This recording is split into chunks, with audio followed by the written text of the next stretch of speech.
E aí, Marcelo, tudo certo? Tudo certo, Ayrton? Mais um um episódio. 12º episódio do Pareto, então, né? Explica aí pro meu professor, meu mestre aí, doutor, né, em filosofia. Explica qual é a ideia do Pareto, né, e o que o Matheus está fazendo aqui hoje, né? Bom, bem-vindo, Matheus. A ideia do Pareto é... O Pareto era um economista italiano, ele dizia que 80% das coisas que acontecem no mundo tem relação efetiva com 20% de suas causas, ou 20% das pessoas fazem 80% do que a gente vê acontecer. E ele diz que isso acontece, e aliás, o pessoal usa isso na administração, né? 20% dos produtos respondem por 80% do faturamento, 20% do esforço que levam a 80% do resultado. E é uma coisa... acaba sendo até uma ferramenta de administração, uma questão de discussão econômica e tal. E a gente está trazendo aqui as pessoas que a gente considera que são aqueles 20% que fazem 80% acontecer aí fora.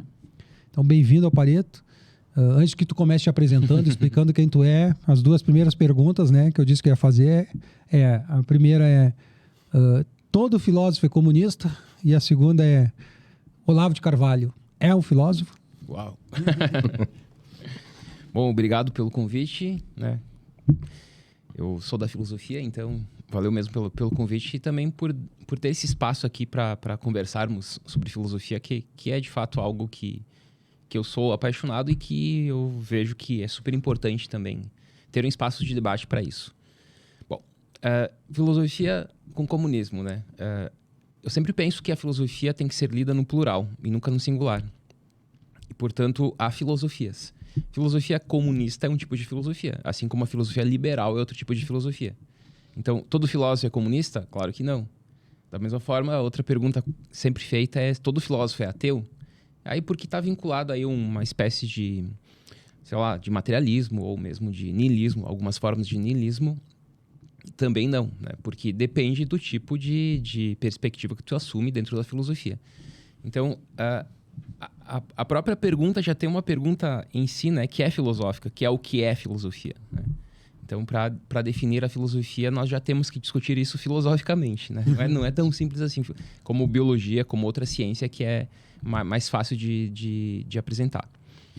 Então, filosofia sempre no plural, é assim que eu vejo. E sobre o Olavo de Carvalho, eu não conheço as obras do Olavo de Carvalho, nunca li, desconheço totalmente, então não tenho uma opinião sobre o pensamento dele, né? Sei que ele é super importante para uma aula aqui no Brasil. Sei que aquilo que ele fez agregou muito para muita gente, né? Que é de estar contra o sistema, a universidade, enfim. Isso ele tem um mérito, né? Porque, de fato, ele conseguiu ter, vamos chamar assim, vários seguidores, né? E para ser filósofo, aí tu tem que formar um tipo de pensamento de escola e ter gente que escute. E o Olavo de Carvalho conseguiu isso, com certeza. Por outro lado, quem critica o Olavo de Carvalho, e esse é um problema de quem está no outro lado, né, da moeda, é que foi só desconsiderando, né? Não levou ele para o debate. Só, Olavo de Carvalho deixa de fora, sem papo, porque não tem o que falar. Então, só jogou ele para o lado e isso acabou fortalecendo, né? Porque não teve esse contra, né, de ideias. E por isso, aí vem o debate, né? Trazer para discutir, para se opor ou simplesmente desconsiderar. Enfim. Mas eu, pessoalmente, não li o Olavo de Carvalho, não conheço, então não tenho uma opinião crítica ou, enfim, sobre ele. Eu seguindo nessa linha, nesse assunto aqui, porque, claro, tem questões assim que a gente tem que colocar nas suas devidas caixinhas, né? Filosofia, as pessoas usam muito a expressão filosofia de vida como algo assim, meio senso comum, assim, né? Usam a palavra filosofia dessa forma. Mas, na verdade, filosofia é uma coisa muito séria, ela tem lá toda uma base, né? Que identifica aquilo que é, de fato, filosofia. Por isso que tem essa confusão, talvez, com o Olavo de Carvalho, né? É da mesma forma, assim, por exemplo, tu não considera um biólogo aquela criança que tá com feijãozinho no algodão lá, né? Ele não é um biólogo, mas talvez aquilo seja um pouco de biologia. Ela pode fazer aquilo e tudo, mas ela não vai ser, não é um biólogo. A filosofia, ela tem regras, normas, etc. Não é qualquer pessoa que fala que é necessariamente um filósofo. Sim. Mas e aí vem o meu questionamento sobre ele ganhou uma importância com algumas pessoas aí, né? Com um bom número de seguidores, etc e tal. Eu acho que é Montaigne, né? Montaigne, que é o filósofo lá que... Renascentista. Ele tinha uma pegada assim, pra época, considerando os outros, né? Depois, meio de colocar as coisas no dia a dia lá e falar uma linguagem meio simples, assim, que parece que é mais ou menos assim o que o Olavo de Carvalho tentou fazer, né? Ele vai lá, dá opinião, joga um monte de opinião sobre vários assuntos e tal. Um é filósofo, o outro não é. Talvez exija um tempo para alguém reconhecer ele um dia, quem sabe, como filósofo. Ou ele cair no esquecimento também, né? Sim. Tem essa questão. E o que é o pensador que não é um filósofo? Assim. Então, pensando isso na história da filosofia, a gente tem aí momentos bem marcantes. Por exemplo, quando a filosofia surge, aí tu diz, mas quem é filósofo? Quem faz universidade? Quem faz doutorado? Então só o doutor é filósofo? Ou quem dá aula? Enfim, esse é um debate. Mas a filosofia, ela nem sempre foi acadêmica. Os primeiros filósofos não eram acadêmicos. Isso, né? cadeira que eu fiz. Não tinham formação em filosofia, não foi lá para a universidade, nem existia universidade. Platão estudou filosofia? Estudou filosofia com Sócrates, Mas né? não Mas em Atenas, nas ruas. O Sócrates não, né? Então... Sócrates não é o que jogava com o Birubiru também. Esse é o antigo lá, né? Mas então a filosofia, ela tem dá para pensar assim historicamente que existe a filosofia acadêmica, que é a filosofia discutida dentro das universidades. E essa é uma filosofia difícil. Essa é um tipo de filosofia que quem vai ler de fora e não tem o mínimo dos conceitos, não entende, porque tem que ter a base conceitual para entender. Então, por isso que um Hegel é difícil, por isso que um Kant é difícil. Mas a filosofia acadêmica, ela tem alguns momentos. Ela surge com as universidades, né, no final da Idade Média, com o surgimento delas, das universidades. Então, ela tem aí um período da escolástica que ela se torna acadêmica. Esse período do Renascimento até o século XVII é um período que ela deixa de ser acadêmica. Por isso, vários autores do período, eles possuem obras que tratam de coisas do mundo mesmo e não tão conceituais, metafísicas. E a filosofia volta a ser acadêmica após Kant e Wolff, a partir do século XVIII em diante. Então, se tu pegar todo o período antigo e boa parte do medieval, ela não era acadêmica. Tu pega um período do moderno, também ela não era acadêmica. E a filosofia não acadêmica é uma filosofia preocupada, tem várias preocupações, mas uma é com a filosofia de vida. Por isso que muitos filósofos se preocupam como viver, né? Como viver bem. Ou tratam de assuntos gerais, tipo sobre o corpo, sobre qualquer assunto que diz respeito à vida dele e ele inserido em comunidade. Já a filosofia acadêmica é a filosofia mais conceitual, que vai trabalhar com questões epistemológicas, metafísicas, éticas, e tem uma preocupação bem conceitual. Por isso, a filosofia não acadêmica ela se volta mais para as questões da vida, e é mais fácil de ser entendida, e a filosofia acadêmica é um pouco mais complicada, porque ela tem essa exigência conceitual. Né? Então... Sim. Outra pergunta aqui que isso eu tô curioso para ouvir, porque eu gostaria muito que o Marcelo ouvisse um pouco disso, porque o Marcelo é um liberal, né? Ele é do Partido Novo, presidente hoje no Rio Grande do Sul do Partido Novo, então ele é um cara que ele gosta muito disso. E eu tive ali umas disciplinas, né, na faculdade, lá na filosofia, enfim, em que a gente estudou um pouco, assim, um início do Adam Smith e o David Hume, que é um pouco antes, eu acho, né? Sim, século XVII. Enfim... E, às vezes, as pessoas colocam essa questão do liberal como alguém que está acreditando que lá só naquele estado natural lá da época, lá né, quando as pessoas caçavam e etc. E não é bem isso, né? O entendimento do liberal é outro. Ele tem as regras, etc. e tal. Ele só acha que coloca a liberdade num patamar um pouco acima. Como é que é a posição, assim, de uma forma que a gente tem a compreensão, né, assim, do ali Adam Smith e do liberalismo, vamos dizer assim, nesse período ali. Sim. Locke, né? Hobbes, né? Hobbes. Então, esse é um debate bem importante no período moderno. Só um passo para trás, né? Porque quando nós discutimos a liberdade, esse tema já é discutido pelos filósofos gregos. Mas o que os gregos entendiam por liberdade era algo totalmente diferente do que os modernos entendem por liberdade. Né? Então, com os modernos surge a questão dos direitos subjetivos. Surge a ideia da liberdade enquanto livre escolha. E essa ideia surge ainda no medieval, com Agostinho, com o cristianismo. Para os gregos, não. A ideia eles eram livres. Mas livre, para o grego, é aquele que seguia o cosmo, que seguia aquele paradigma cosmológico. Então, ele sempre era sempre o cidadão atrelado aos costumes, aos hábitos. Essa ideia de individualidade, de liberdade que nós temos hoje é uma ideia moderna, né? Que nasce com o cristianismo. Porque é com o cristianismo que vem essa ideia de... Não, todo mundo é filho de Deus, então tu tem liberdade para escolher esse ou aquele caminho, o caminho do bem, o caminho do mal, o pecado. Então já surge aí com o cristianismo. Mas se consolida mesmo na questão mais política, jurídica, no período moderno. E a concepção filosófica que vai trabalhar com isso é o contratualismo. Então, nós sempre falamos, né? O Locke é o criador do liberalismo político, o Adam Smith é o do liberalismo econômico, mas a base já está no contratualismo de Hobbes, né? E Hobbes é um absolutista, é o Leviatã. Mas a proposta do Hobbes, que é a proposta de um Estado artificial, via um contrato social, é o que configura o chamado atomismo, né? Porque o atomismo é a base para o liberalismo. Quer dizer, existe o átomo social, que é o indivíduo, daí a defesa do individualismo. Ah, mas por que nós vivemos em sociedade, né? Segundo os contratualistas, porque... Aí tem toda uma explicação de cada um, né? Mas porque teve a necessidade de um contrato, de um pacto, de um acordo, para sair de um estado de natureza que não era vantajoso. E aí tem um Hobbes que fala que é um estado de guerra. O Locke já vai falar que é um estado de paz, mas tem inconvenientes, para vivermos um estado político, civil político. E aí vem a concepção, né? O Hobbes já defende o absolutismo aqui porque ele viveu numa época de guerra civil e ele viveu no século anterior a Locke. Mas quando o Locke vem e funda a base do liberalismo com liberdade, propriedade e vida enquanto direitos naturais, a questão da liberdade está posta aí. Então, falar em liberdade na filosofia política, na filosofia moderna, é partir do contratualismo. A base do liberalismo está no contratualismo. E daí tu pode até perguntar, mas isso aí então foi o Hobbes que criou, né? A questão do atomismo tá em Hobbes. Mas essa ideia do contrato social já estava lá na República do Platão, né? Nos primeiros 2 livros. Porque é Platão, lá nos 2 livros iniciais da República, que ele apresenta 4 concepções da gênese do Estado, sendo que uma delas era o contratualismo. Defendida por sofistas, ele critica isso lá, porque ele defende o organicismo como a origem do Estado. Para ele, o Estado é orgânico, né? É natural. Né? Para os gregos, o Aristóteles também vai defender isso. E os modernos, aí vem o Hobbes, não, o Estado é artificial.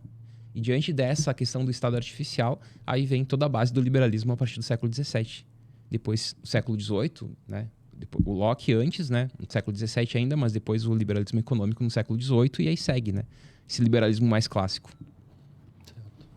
Na verdade, eu vou voltar um pouco pro Matheus, falar um pouco do Matheus. Como é que o cara... Primeiro é o seguinte, Matheus, hoje tu tem uma página página não, é coisa tem um perfil no Instagram, página é coisa de velho, né? Eu sou da época da página ainda. Tem um perfil no Instagram com quantos seguidores hoje? Hoje, 92 mil. Como é que o cara, para falar de filosofia, bota 92 mil, né, no Instagram? Essa é a primeira pergunta, assim, como é que chega nisso? E talvez encaixando aí para de repente levar para um raciocínio como é que o cara tá lá no 2º grau pensando assim, o que eu vou fazer da vida? Vou ser médico, vou ser engenheiro, vou ser advogado? Vou estudar filosofia. Como é que acontece isso? Porque o Ayrton tá estudando filosofia, o pessoal sabe, ele fala aqui toda hora e tal, e a gente conversa muito sobre isso, e eu vejo ele sempre encantado pelo tema, né? E é muito legal quando a gente conversa. Mas ele é advogado, né? E a filosofia é a paixão dele, me parece, assim, né? A advocacia é o trabalho que ele gosta e tal, mas a paixão dele virou a filosofia. E como é que o teu trabalho virou filosofia? E como é que é esse negócio, assim? Como é que tu diz assim, eu não vou jogar bola, não vou ser médico, nem advogado, eu vou filosofia. Sim. O adolescente é difícil, né? Saber o que vai fazer da vida, né? Para começar, seja direito, medicina, engenharia, filosofia, qualquer coisa, né? Bom, alguém que vai para filosofia, primeiro ponto, assim, tem que gostar de ler, né? A base é a leitura, o estudo.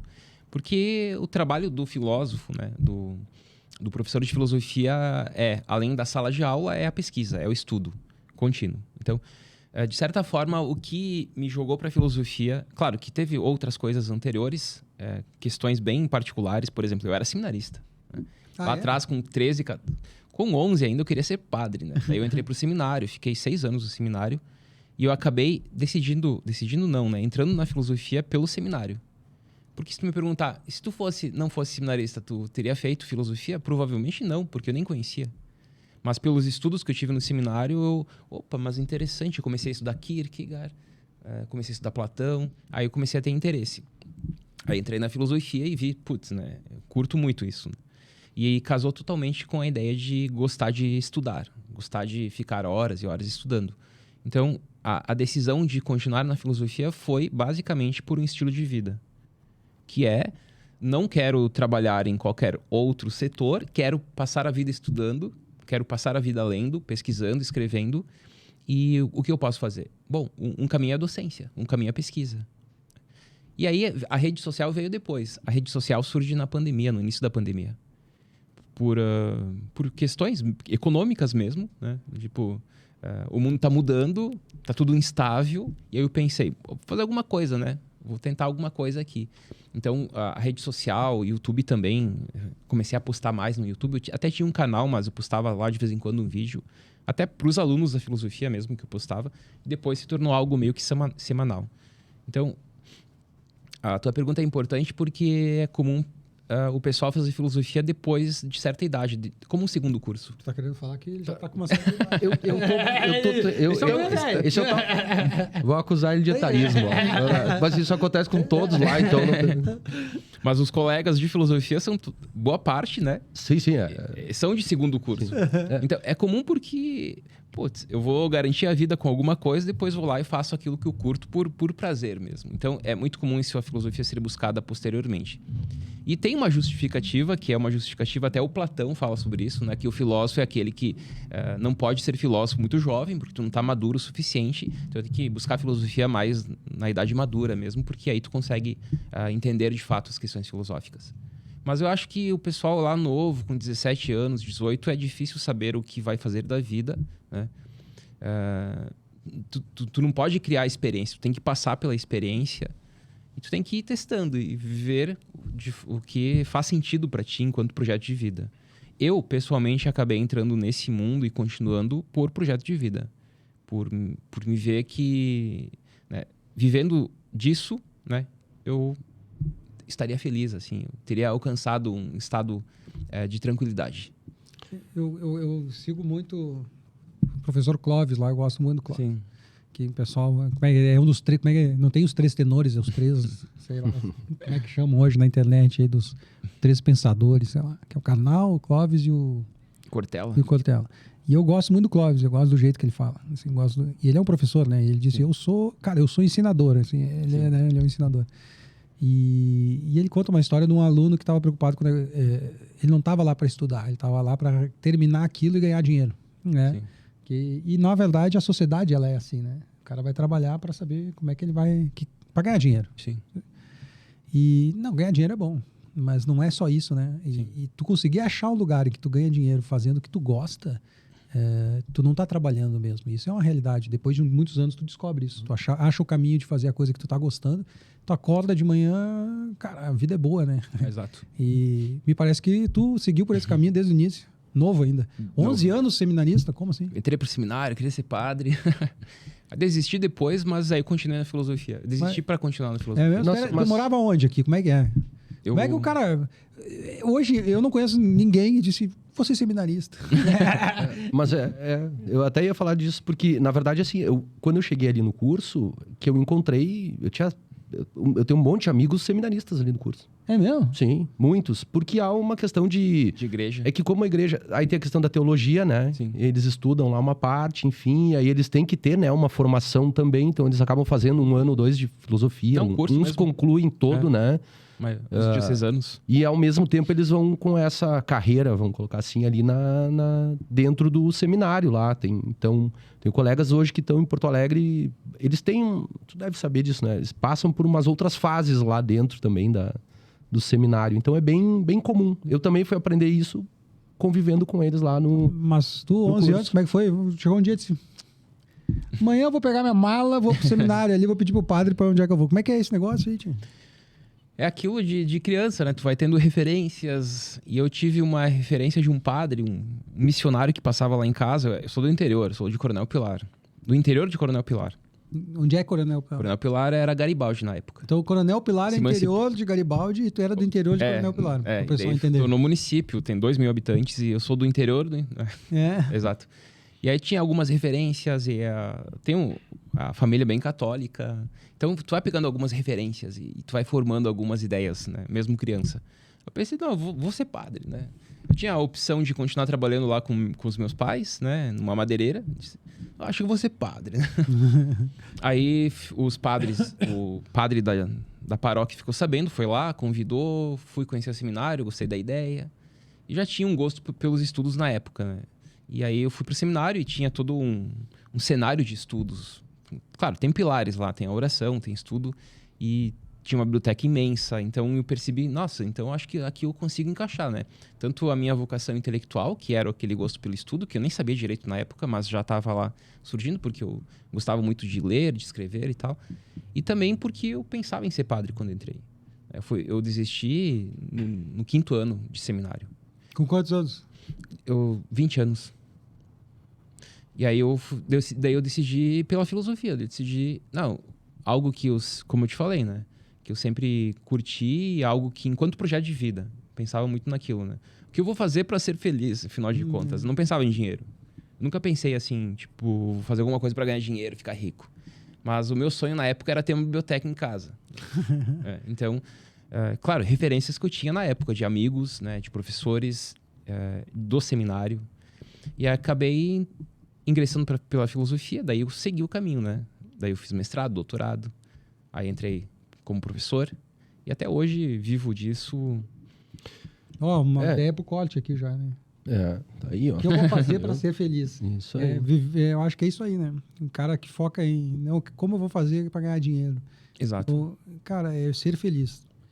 Se tu, para ser feliz, acha que tem que ter dinheiro, então tu busca alguma coisa que tem dinheiro. Mas vive para ser feliz. O que tu gosta de fazer? E aí, assim, só para ampliar um pouco a questão do entendimento também da filosofia, por exemplo, né? O Aristóteles tem lá os escritos dele, longos, inclusive, tratando sobre a felicidade. O que é a felicidade? E aí ele começa, né? Daí na filosofia, vai fazer o quê? Vamos tentar buscar lá do início o que é. Ah, não, felicidade é tá tomando cerveja. Bom, mas isso só quer dizer que é felicidade? Cerveja é isso, aquilo. Não, mas não é. Porque tem gente que gosta de comer carne. Então, se tem um que gosta disso, não. Então, a felicidade não pode ser isso. E aí tu começa a estudar ponto a ponto, né? E vai dividindo aquilo até tentar entender o que é essa felicidade. Ele tem uma conclusão lá da política, né? Sim. Que a política seria. Mas ele demora para chegar naquilo. E isso é um pouco da filosofia, né? Tentar... Não se contenta só com... Não, a felicidade é o que... eu acho que é isso, ponto, acabou. Não, ela vai buscar. Isso é legal. Eu ia te fazer um questionamento também. Essa questão do que a gente fala, dos 20%, né? Que movem, enfim. Quando eu entrei ali na filosofia, eu cheguei o meu estranhamento inicial foi o seguinte, não, mas como 5 colegas na sala? Como 3? Porque eu vinha do direito com 60, 40, 50. Formatura, a minha tinha 106. E eu via que pouca gente, né? E aí eu já cheguei no DA lá, né? Enfim, metendo lá e dizendo, eu disse, mas tem que ter alguma coisa pra gente fazer pra trazer gente pra cá. Porque é importante, não pode ter 5 pessoas aqui estudando né, e tentando... E aí, conheci o teu perfil ali, assim, passou lá o cara de jaquetinha jeans. Eu tinha uma jaquetinha jeans que eles brincam comigo até hoje na faculdade, uma jaquetinha jeans. E aí eu vi aquilo e eu disse... E daí eu conheci daí a tua página lá, enfim, né? E eu disse, pô, olha só que legal isso, né? Por que tu é os 20%? Tu tá levando a filosofia de um jeito um pouco mais leve, né? Pra tanta gente. Ele... vende cursos, tem todo... O capitalismo também tem uma... gravar isso aqui, a agenda dele é pior que a do Van Hatten. Então, olha só, olha que legal que um professor de filosofia, ele consegue levar a filosofia para tanta gente e talvez despertar o interesse. Então, olha que contribuição para a filosofia, né? Sim. Porque não é normal, né? Os professores, eles às vezes são meio encastelados, assim, meio de ficar na sala. Válido, obviamente, né? Muito importante, talvez o mais importante. Mas também dá para fazer né? Sim. Essa luta. Esses 20%. Exato. Essa parte é da divulgação, né? Do filosofar. Da filosofia do filosofar. Que é super difícil, porque dependendo do assunto que tu vai abordar, a filosofia é muito abrangente. Tu pode discutir qualquer assunto com ela. Então, quando tu vai divulgar a filosofia, tu tem que tomar muito cuidado o que tu vai falar, né? Que assunto tu vai abordar. E um dos temas, assim, que mais são bem recebidos é justamente a questão da vida. É a filosofia da vida. Por quê? Porque é um assunto que interessa a todos. Eu posso... Há muitos assuntos específicos. Eu posso discutir a questão da filosofia do direito, da filosofia política. Mas quando eu trato da vida, todo mundo se interessa, né? Que é o bem viver, que é a questão da felicidade, que é a questão... tu falou do Aristóteles, da eudaimonia, né? Que é a felicidade para os gregos. Então, há muitos assuntos na filosofia que são de interesse de todos e simplesmente as pessoas desconhecem isso. Por isso que há poucas pessoas que têm interesse por filosofia. Porque se elas soubessem o leque gigantesco que ela propõe, que a filosofia propõe, tu se encontra de alguma forma lá dentro, né? Tu pode assistir uma aula de, sei lá, contratualismo, né? Moderno. Mas eu não gosto de assuntos de justnaturalismo, de política. Pô, mas tu gosta de arte, então tu pode estudar filosofia da arte? Mas o que te interessa? Eu gosto muito de religião, de Deus, ou só de Deus, não de religião necessariamente. Então, filosofia metafísica, que trata das questões também sobre Deus, ou filosofia da religião. Então, é sim possível, independente da área que for, do interesse que tiver, se encontrar na filosofia e conseguir encontrar textos, encontrar pensadores que tratam daquele assunto, filosoficamente, que é diferente da ciência, né? Que a abordagem é diferente. O Scruton fala muito sobre a beleza, que foi o mais importante, mais famoso dele, mas ele tem muito de religião naquilo tudo, né? Sim. De que a beleza é a prova de que Deus existe e tal, mais ou menos por aí. E eu gosto muito dessa parte disso dele, porque eu acho que moderno aí foi o cara que eu vi também muito legal, assim. Sim. Mas aquela coisa, eu não estudo a fundo que nem vocês, não tenho uma sequência de estudo, então eu vou vendo coisas soltas, né, que me agradam e eu gosto. E agora eu tô falando, me lembrou muito do Scruton falando bem por aí. O aluno, né, que é o meu caso aqui, a gente se empolga, né? Tu abraçou a causa, né? Abraça lá aquele negócio e tal, e claro, daí tu sai, porque é natural, né? Como qualquer assunto novo que tu gosta de falar, né? Gosta de falar, dividir com os amigos, enfim. E eu acho que eu depois que entrei na filosofia, fiquei um pouco mais chato do que eu era, né? Sempre fui chato. E aí, mas eu percebo, assim, uma mudança. Eu ouvi uma frase de algum professor sobre o dar um passo atrás. E tu falou aqui agora no começo, né? Uma hora tu disse assim, não, peraí, vamos ver, vou dar um passo atrás aqui. E é mais ou menos isso que eu vejo, assim, lá na filosofia. Então, tu faz uma afirmação aqui e eu já não consigo mais ouvir aquilo sem dar um passo atrás. E dar um passo atrás é voltar para ver de novo ou dar um passo atrás para olhar melhor? Para olhar melhor. Né? Aqui, até eu gosto dessa definição, né? Talvez fui eu, né? Porque eu gosto de... É possível. Mas aí eu gosto de usar isso para mostrar a diferença de filosofia e ciência. Então, a ciência, por exemplo, a física, a medicina, ela vai estudar o objeto dela. Vai estudar lá o objeto e tal. O que o filósofo faz? O filósofo é aquele que vai pensar a melhor maneira de pensar aquilo. É o pensar sobre a melhor maneira de pensar. Por isso ele dá um passo para trás. E ele olha para ver se não há outra forma de pensar aquele debate.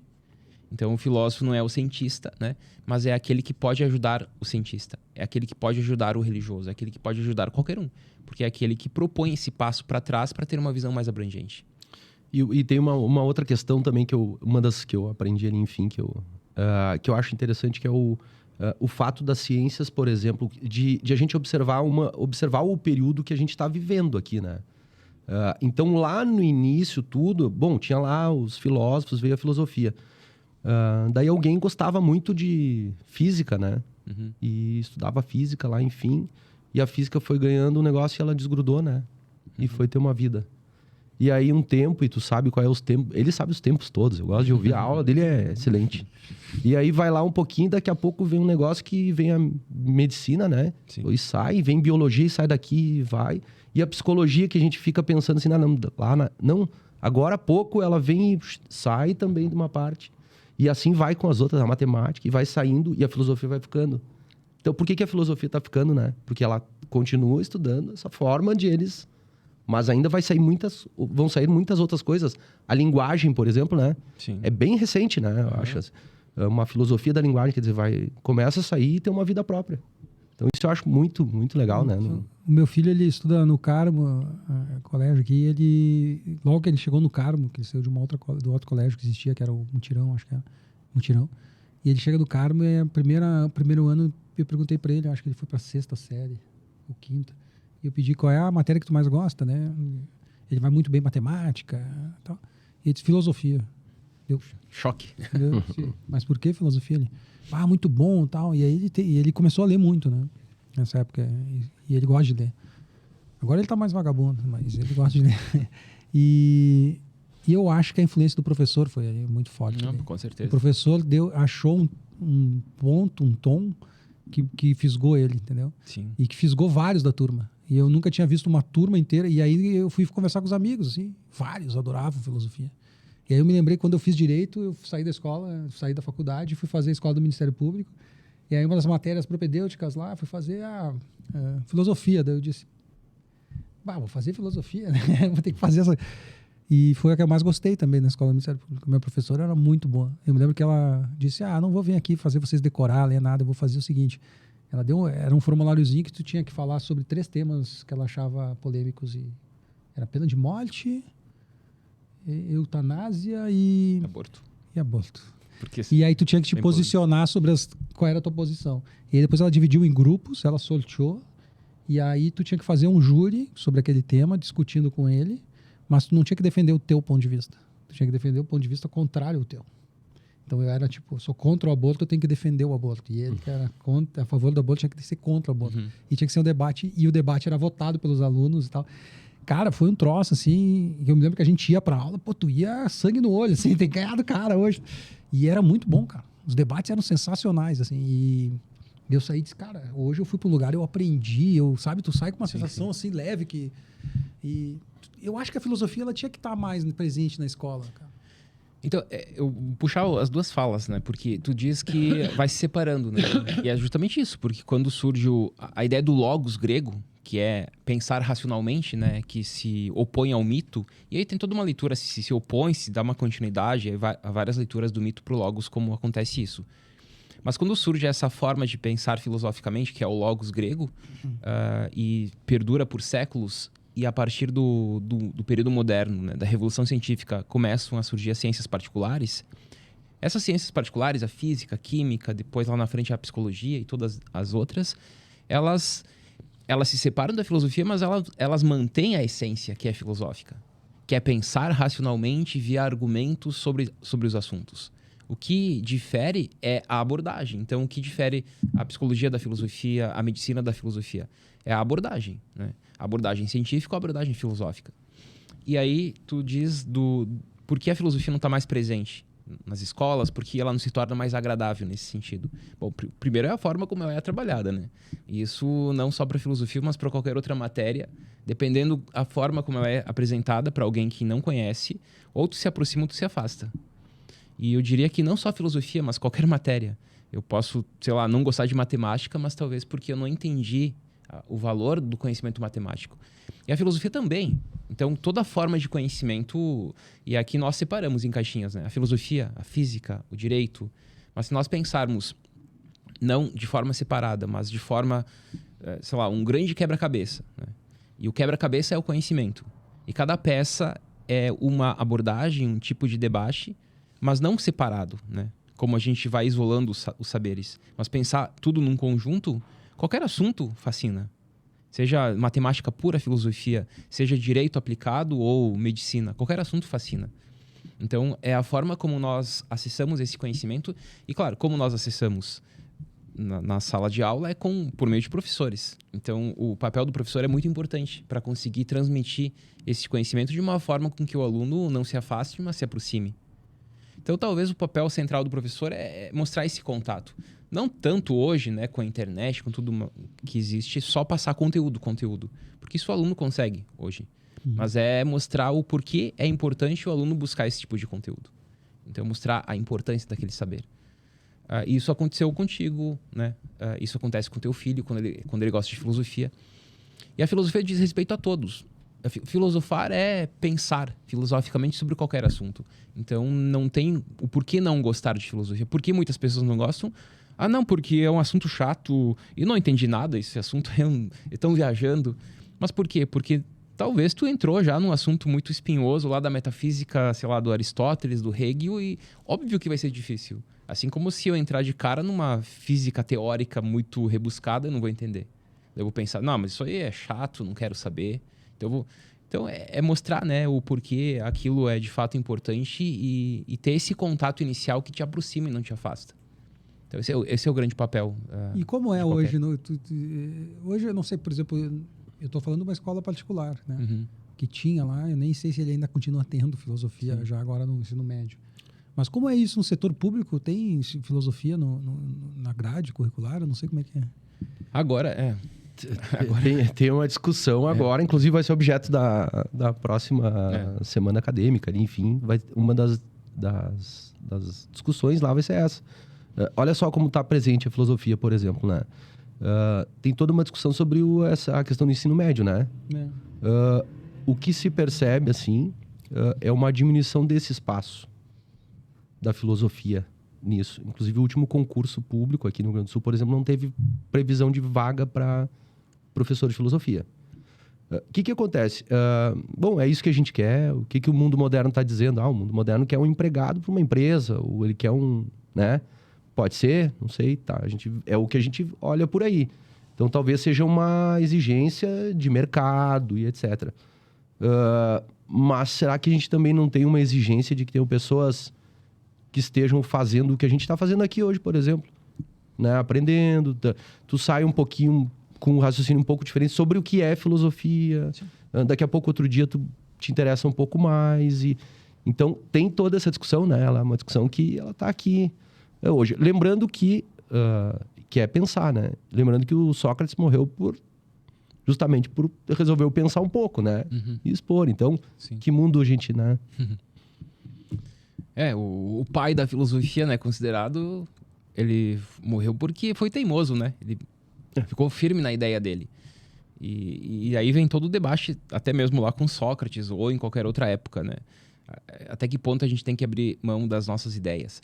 Mas aí voltamos pro papel da filosofia. O papel da filosofia não é simplesmente tu sair de uma aula conhecendo lá as categorias aristotélicas, né? Mas é tu sair com um olhar diferente, tu sair pensando diferente, né? Opa, calma aí. Tu pode até usar várias metáforas aqui. Há muitas definições, há muitas metáforas que a gente pode usar. Mas eu gosto dessa, de dar um passo para trás, que também a gente pode pensar ela... ultimamente, eu estou usando também a metáfora do subir na montanha, né? Que é, calma aí, tu tá aqui, né? Olhando para os problemas. Eles estão próximos. Mas quando tu se afasta, tu consegue ter esse olhar distante, né?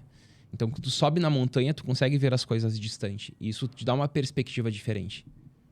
Deste copo, se eu tô lá em cima, é diferente a perspectiva.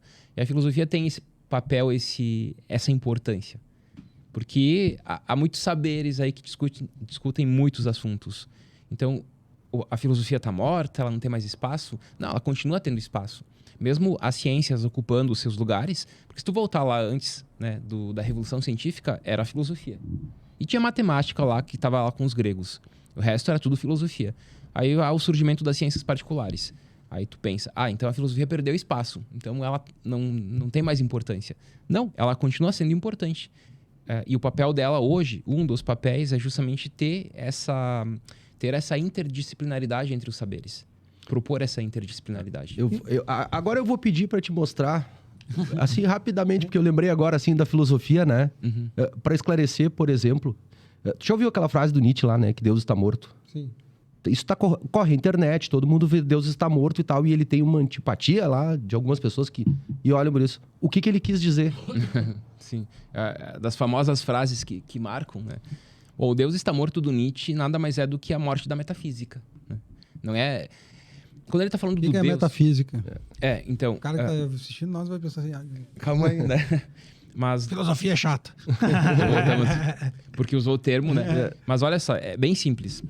Quando a filosofia surge... Eu tenho que ir lá para trás para explicar isso. Quando a filosofia surge, ela tem um período lá pré-socrático, os primeiros pensadores, mas aí tem aquelas figuras bem importantes, o Sócrates, o Platão, E o que o Sócrates e Platão fazem? Eles dizem que, opa, existe esse mundo, mas existe um outro mundo também, né? Que é o mundo das ideias do Platão. Isso é metafísica para Platão. É quando tu pensa que além deste mundo há um outro mundo. Depois o cristianismo vai pegar isso e vai falar que é o céu. Então, pode entender a metafísica dessa forma. Aí o Nietzsche está olhando para isso tudo. Daí acontece... É o palpável e o que não é palpável. Daí pro cristianismo é, sei lá, onde a alma vai. Tá. Que seria o céu. Pro Platão, ele falava de mundos, de 2 mundos. O mundo sensível, esse palpável, e o mundo das ideias, que não é a ideia subjetiva, mas é o mundo apenas conceitual. Né? Platão, né? Séculos depois do cristianismo, 2 mundos. Este mundo e o mundo onde nossa alma vai. Aí o Nietzsche olha para isso e diz, pô, mas esses aí são nihilistas, né? O nihilista é aquele que nega, que defende o nada. E o que é nihilista que o Nietzsche está falando aqui? Tanto o Platão como o cristianismo são nihilistas porque eles estão negando algo. Eles estão falando que algo é nada e o resto é tudo. Que para o Platão é o mundo sensível, esse mundo é nada. O mundo das ideias é tudo. E para o cristianismo o céu é tudo e esse mundo é nada. Porque o que importa é depois. O Nietzsche diz, isso aí é nihilismo, né? Que está negando alguma coisa. No período moderno acontece o quê? As ciências, que é o que tu mencionas. Né? Daí as ciências vêm, surgem. Então, quando surgem as ciências, é meio que uma ruptura também com aquela ideia, a ideia do cristianismo lá atrás. Porque com o surgimento da ciência, surge uma outra forma de niilismo, segundo Nietzsche. Isso quem fala é o Deleuze, classificando os niilismos do Nietzsche, que é uma forma de reação ao cristianismo. Por quê? Porque agora a verdade tem que ser buscada neste mundo mesmo, que a ciência faz isso. Então aí vem a frase Deus está morto, do Nietzsche. O que significa essa frase, agora explicando melhor? Significa a morte do Deus do cristianismo, mas que é o Deus platônico.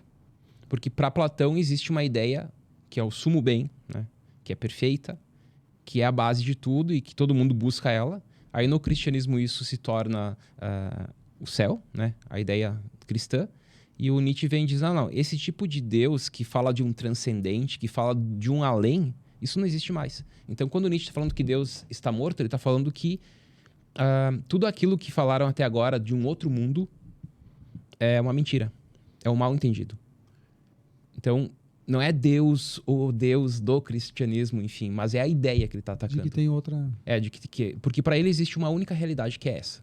Tudo que se fala de uma outra realidade, na verdade, é uma mentira, um mal entendido. Então ele usa essa frase que é muito chamativa e tal. Claro que eles têm algumas frases que eles acabam usando de propósito para mostrar que a realidade é essa e é o que temos e ponto final. É marketing também. Tem o marketing também. O Deus está morto. Eu poderia falar, né? O Deus do cristianismo, que é o platonismo. Não. Deus está morto. Mas olha só, aí tem um viés. Eu sou o cara que enxergo muito do que tu fala aqui, vou pensando das coisas que tu está falando, por um viés um pouco mais político da coisa. Sim. Me parece assim, quando tu diz a filosofia é ensinar a pensar, né? Basicamente assim, a pessoa começar a se questionar. Uma sociedade que se questiona é uma sociedade que começa a se construir melhor e ela consegue olhar. É uma sociedade que não tem tanta fake news, é uma sociedade que não tem, que não cai em qualquer mentira, é uma sociedade que vai acabar evoluindo. Sim. E quando ela evolui a política, evolui os costumes, a relação das pessoas. Então, então me parece que além de ganhar dinheiro e além de criar condições para que todo mundo evolua e tenha um progresso econômico, eu acho que a sociedade brasileira ela tem também um déficit aqui de fazer pensar. Isso talvez seja resultado de períodos totalitários que não tinham interesse que ninguém pensasse. E me parece que a gente está entrando num caminho de novo de não pensar. Sim. Né? E populista, né? Que quanto menos pensar e mais pegar a comida, pegar esse dinheiro e votar em mim, está resolvido. Me parece que como sociedade civil uma boa reação, e aí eu como liberal olho assim, eu vou reagir contra o que está aí. Uhum. E uma boa reação é incentivar a filosofia. Sim. É a gente apostar na filosofia, na escola. Né? Então, governos liberais coloquem filosofia na escola, governos liberais têm que colocar filosofia na escola. E tem uma outra questão que eu sempre falo lá, que é o seguinte, né? Que eu disse pra ti uma vez, logo que eu escolhi cursar também. Eu tenho um pensamento liberal mal formado. Eu quero ir lá para aprender um pouco mais sobre ele e também sobre os demais, enfim. Quando as pessoas falam do Marx, por exemplo, e eu faço piada com ele ali no Instagram, no coisa. Mas ele tem uma obra. Sim. E eu vou ter que estudar, e eu vou ter que ler, eu vou ter que aprender. Porque a minha formação, ela tem que ser de tudo, né? Então, talvez eu sinta lá uma simpatia maior lá por alguns e uma antipatia por ele, por exemplo. Mas eu não posso deixar de... Ele tem que fazer parte disso. Então, quando eu diz, tu vai lá para a filosofia no meio daquele monte de comunista, eu disse, tá tudo certo, é isso mesmo. Até porque, como eu disse, né, a filosofia é o todo, né? Então... É qualquer posição. Como é que tu né? vai falar mal de alguém que tu não conhece? Tem que Mas isso, né? Tem que conhecer o cara pra falar mal. Tu não conhece o cara. Não, aquele cara lá não presta. Tu conhece ele? Não, mas ele não presta. Esse é ele pra dizer que ele não presta. Tá, e daqui a pouco eu apareço aqui elogiando ele aí.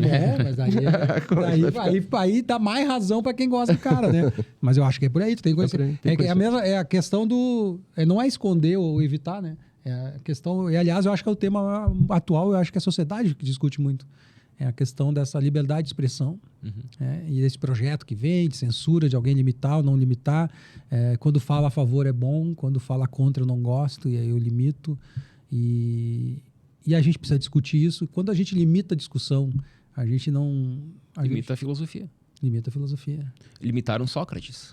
E aí a filosofia é buscar a verdade também. Exato. Então, quando a gente limita a discussão, a gente limita a busca pela verdade. A gente empurra uma verdade. E aí tu, filosoficamente, tu já faz o quê, né? Porque é ensinar a pensar, mas isso qualquer saber ensina a pensar, né? Qualquer saber pensa, né?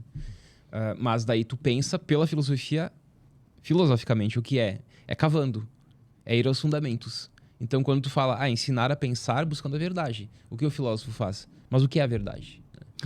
Daí vai cavar o sentido pra buscar a verdade. Para falar da verdade, primeiro tu tem que entender o que é a verdade, para depois chegar à verdade. Exato.